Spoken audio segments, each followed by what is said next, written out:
नमस्कार।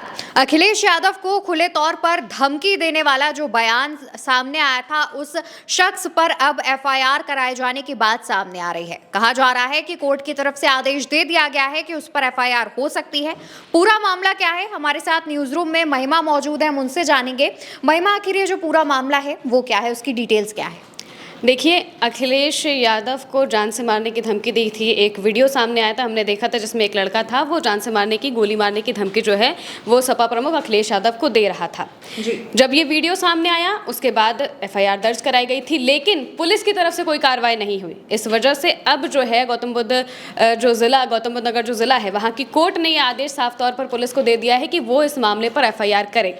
हालांकि पूरा मामला क्या था, आपको एक बार बता देते हैं। 12 अप्रैल को वो वीडियो वायरल हुआ। जो लड़का था, उसका नाम अमरेंद्र सिंह बताया जा रहा है जी। उसका वीडियो वायरल हुआ। वो सपा प्रमुख को जान से मारने की धमकी दे रहा था।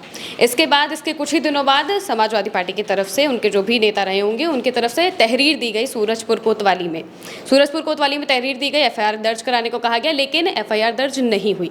पुलिस ने इस पर कोई कार्रवाई नहीं की। इसके अलावा 19 अप्रैल को ये एफआईआर दर्ज तहरीर दी गई थी। उसके बाद 21 अप्रैल को पुलिस कमिश्नर को लिखित में आवेदन दिया गया था समाजवादी पार्टी की तरफ से, लेकिन उसके बाद भी पुलिस ने कोई कार्रवाई नहीं की। और जब पुलिस को कार्रवाई नहीं कर रही थी, इस वजह से समाजवादी पार्टी की तरफ से फिर से जो न्यायालय है वहां पर गुहार लगाई गई, वहां पर अर्जी लगाई गई।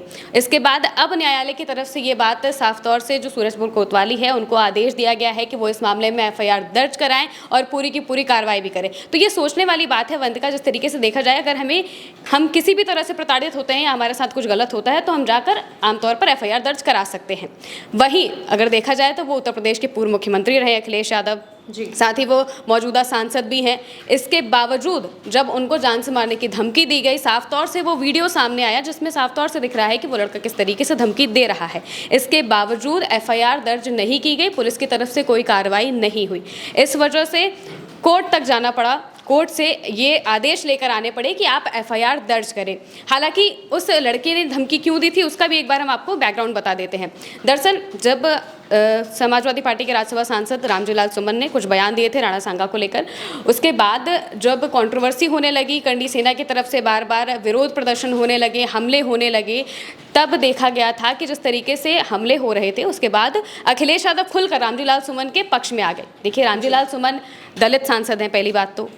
ऊपर से करणी सेना की तरफ से जो चीज़ें की जा रही थी, वो विरोध नहीं था, वो हिंसा का एक तरीका दिखाया जा रहा था। खुलेआम तलवारें लहराया जी बिल्कुल, हमने भी देखे थे, वो वीडियोस देखे थे, जब आगरा में वो लोग प्रदर्शन करने के लिए पहुंचे थे। बड़ी संख्या में करणी सेना के लोग आगरा में प्रदर्शन करने पहुंचे और वो वहां पर खुलेआम तलवारें लहरा रहे थे, खुलेआम धमकियां दे रहे थे। उनके घर पर भी हमला हुआ था। इसके अलावा जब वो अलीगढ़ जा रहे थे तो उनके काफिले पर हमला हुआ। उनके काफिले की 20 गाड़ियां थी जहाँ पर हमला किया गया, टायर फेंके गए। इसके अलावा पत्थरबाजी भी हुई। इस तरीके के जब हमले हुए, उनमें कई उनकी गाड़ियां जो है वो घायल भी हो गई थी। इस तरीके के हमले किए गए। इसके बावजूद जो है करणी सेना पर ना ही कोई एक्शन हो रहा था, ना ही इस तरीके की जो हिंसा या फिर वो भड़काऊ बयान दे रहे थे उस पर कोई कार्रवाई हो रही थी। तो जब इस तरीके की चीज़ें देखने को सामने आई तो अखिलेश यादव खुलकर रामजीलाल सुमन के समर्थन में आए। रामजीलाल सुमन ने भी ये बात साफ तौर से कही थी कि आप विरोध कर सकते हैं, आपको अगर मेरी बात कोई अच्छी नहीं लगी है तो आप विरोध करिए, लेकिन विरोध का भी एक तरीका होता है। आप हमला नहीं कर सकते किसी पर। हमला करने का अधिकार भला आपको किसने दे दिया? इसी वजह से जो अखिलेश यादव है वो बार बार इस बात को दोहराते रहते हैं, बार बार इस बात को कहते रहते हैं कि सत्ता के संरक्षण में ये सारी चीज़ें कराई जाती हैं। सत्ता के संरक्षण में जो दलित है, शोषित है, वंचित है, उनको दबाने की कोशिश की जाती है, उनकी बातें नहीं सुनी जाती है। ये बात वो बार बार दोहराते आए हैं। और जिस तरीके से हमने देखा कि राज्यसभा सांसद रामजीलाल सुमन है, उन पर जब इस तरीके के हमले होने लगे, इस तरीके की बातें कही जाने लगी, इस तरीके से भड़काऊ बयान दिए जाने लगे, विरोध होने लगे, उस पर भी जो प्रशासन है वो कुछ नहीं कर रहा था। इस वजह से अखिलेश यादव खुलकर सामने आए और जब वो सामने आने लगे तो ये करणी सेना के ही बताए जा रहे हैं। हालांकि इनका जो संबंध है वो आधिकारिक तौर पर हमें नहीं मालूम है कि क्या है। बताया जा रहा है कि इसी कंट्रोवर्सी के बीच में वो जो लड़का है उसने गोली मारने की धमकी दी, अखिलेश यादव को जान से मारने की धमकी दी। और जब धमकी दी, 12 अप्रैल को वो वीडियो वायरल हुआ। हम सब ने वो वीडियो देखा है।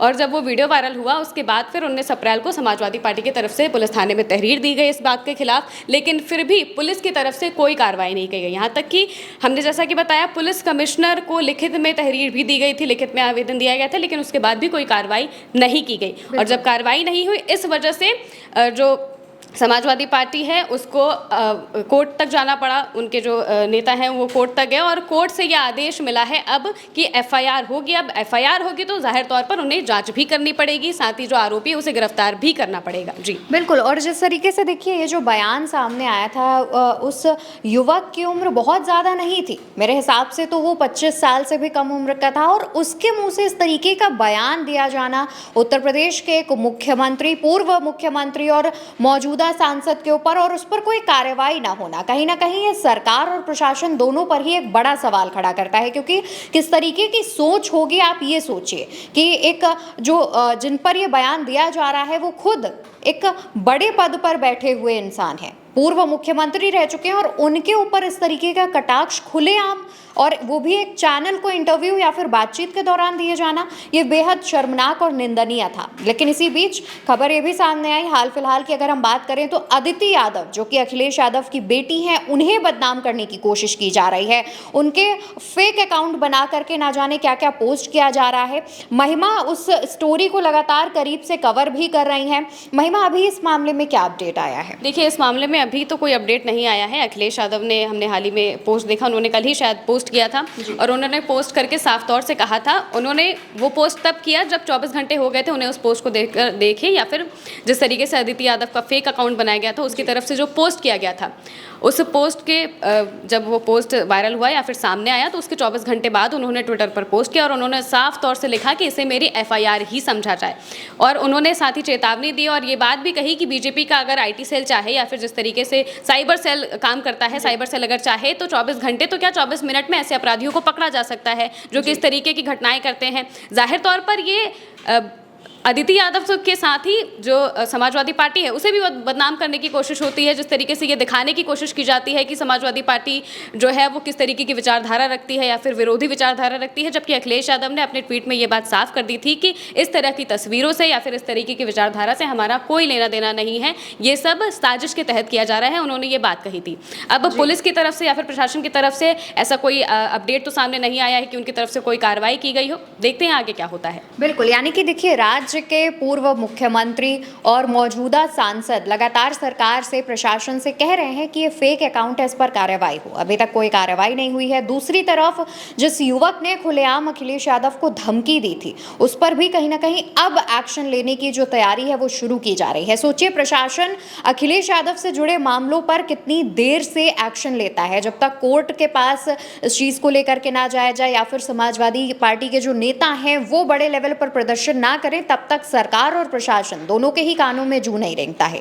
फिलहाल इस मामले से जुड़ी जितनी भी अपडेट सामने आ रही हैं उस पर लगातार हमारी नज़र बनी हुई है। लगातार हम वो अपडेट्स आप तक पहुंचाने की कोशिश कर रहे हैं। ये हमारी बातचीत आप भारत एक सोच पर देख रहे थे। मेरा नाम अवंतिका अवस्थी है। हमारे साथ ज़्यादा जानकारी महिमा ने साझा की थी।